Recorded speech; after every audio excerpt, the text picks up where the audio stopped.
What's going on, everybody? This is ODC, that's me, and I'm back with another action figure review.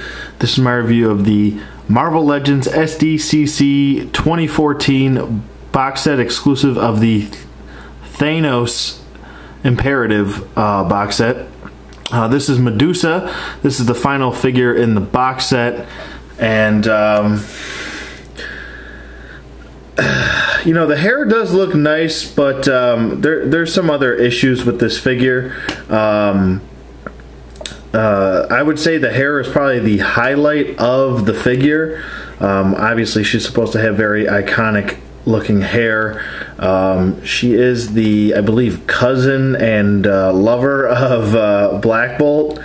I'm pretty sure. But little weird there, a little incest going on there. I don't know. But anyway, I mean, overall, the face sculpt's pretty nice. I'll just pop the head right off and we can take a look at the face.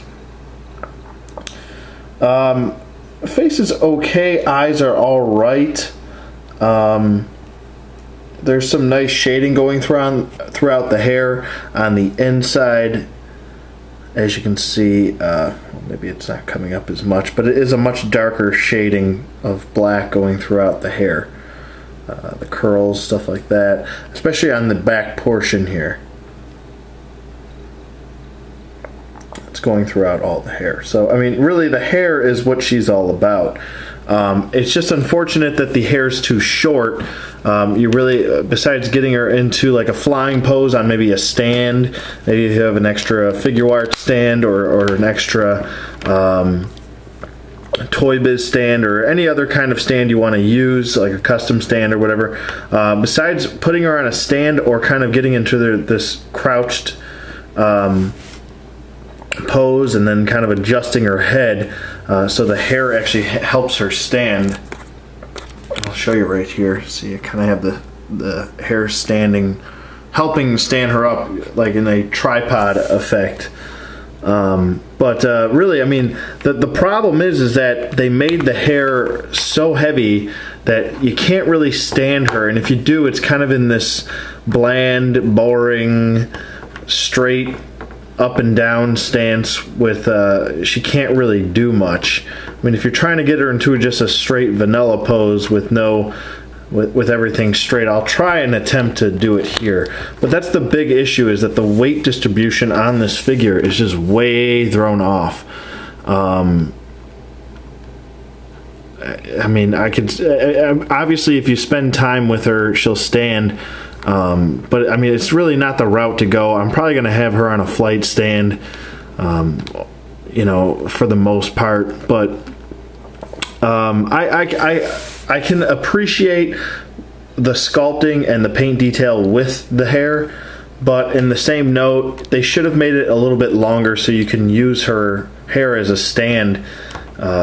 I mean, I'm not really sure why they decided to keep it short, because she does have long hair, and as you can see, if this is uncurled just a little bit more, it would be touching the ground. So I mean, they should have just had it touching the ground to begin with. Plus, it throws the balance of the neck off, as you can see here. Her head does look really weird if you get her to look down. It almost looks like she's got a broken neck, or if you pivot the head this way, it just looks really awkward. I hear a lot of reviewers saying that, you know, she should have had hair articulation. I'm not really sure if that would even help, to be honest with you. I'm sure it would help a little bit, but I don't know, having to unpeg and then peg in hair is, I don't know, just as annoying as having it too short so she can't stand. I would rather they just left the hair the way it is and just made it longer. That's just my opinion, though. The other problem with her is that she's got heels. I think that this is one figure that doesn't really need heels. It makes her too tall, to be honest with you. I'm sure she does have heels in the comics. Maybe she does, maybe she hasn't, but I don't know. I just think it's kind of pointless to give a figure that the head weighs more than the body heels to stand on. I mean, you've got to know with your product testing Hasbro, that this figure's gonna be hard to stand. You should know that, especially with this being an exclusive. The other problem that I had was the paint applications aren't very good with her. As you can see, there's the lines are way off here on the thigh. It just looks sloppy. It just looks like a lot of slop. You can see the blue bleeding through here. It just doesn't look too good. She's got the M on her abdomen here. It looks pretty cool for Medusa. That looks pretty cool. I'm just gonna pop her head off because her head just gets in the way of the hair, and show you the rest. There's some more bleeding through on the back here. It just doesn't. It looks like they put one coat on, and I feel like if they would have put another coat on, it probably would have saved the grace of this figure. And as you can see here, there's a big problem with the line work. I'm not sure if these were done by hand. I'm assuming that these are probably done by machine. But you did the lines and the inside of the I guess the inside leg there, but they decided not to do it on the inside leg here. And also, just another thing I'm kind of nitpicking on, but still, I just feel like it should be a little bit better. And her wrists aren't painted all the way through. They're kind of just stopping there. So if you, I don't know, it just looks, her paint apps just aren't very well done. That's all I'm going to say. But as far as her head art, her articulation in general, she does have pretty decent head articulation for having so much hair. You can get it almost to a full 360. And she does look side to side. She doesn't look down. She doesn't look up really at all because of the hair. Her arms move up about that far and they go down. They can do a full 360 even with the hair. She does not have a bicep swivel. She does have an elbow swivel, elbow bend. You can also, I guess, flip it around and go the other way if you want to. It doesn't really matter. It's the same range of motion on both sides of the elbow. But she does have a wrist hinge, which is nice, and wrist swivel, so that's nice. She also does have a diaphragm joint, which actually pivots side to side nicely, and you can twist as well. So no ab crunch or anything like that. She does have T-joint hips, which go out about that far, and they go forward nicely and back. Upper thigh swivel works well.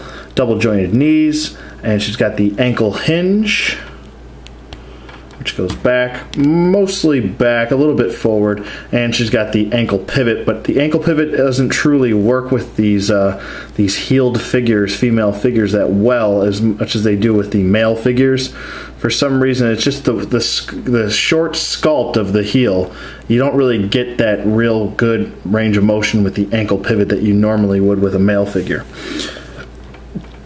But yeah, I think that the two things that they should have fixed were the length of the hair and the heels. I don't really think she needed heels. But I mean, you can still get her into a pose. You just kind of have to get her into this dynamic pose or whatever you want to do. So you can still display her pretty well. It's not too bad. But I also wish that they had a bicep swivel here. This elbow swivel stuff with the female figures, I think it needs to go away and never come back. It'd be nice if I could get her to touch her head, but I can't, so can't even do that. But overall, I mean, I like the head sculpt. That's where it's at with this figure. You're buying this figure for a head sculpt, but I don't know. I wouldn't say go out of your way to get this. If you're not going to get the entire set and pay for it all at once, then don't go out of your way to get this figure. Unless you're a Medusa fan, an Inhumans fan, then I would say, you know, you probably want to get her. She's probably she's a key member for you. And but yeah, I don't know. I'm not going to recommend this figure. I think this figure and I think actually Star-Lord. I would say Star-Lord and is probably still my favorite in the group. I don't feel like she's a really big importance. I feel like they could have put her in the single line down the road maybe. But having her as an exclusive, some of these figures in this box set don't really come off as exclusives to me, with the paint applications not being the best, and then I don't know. I mean, I'm still happy to have her, but if you're, like I said, if you're gonna buy her separately, don't spend a lot of money, because a lot of people charging too much money for these figures. So just buyer beware. Make sure you take a look at your figure before you buy it. Also, try to get a good look, especially if you're going to buy it off of eBay.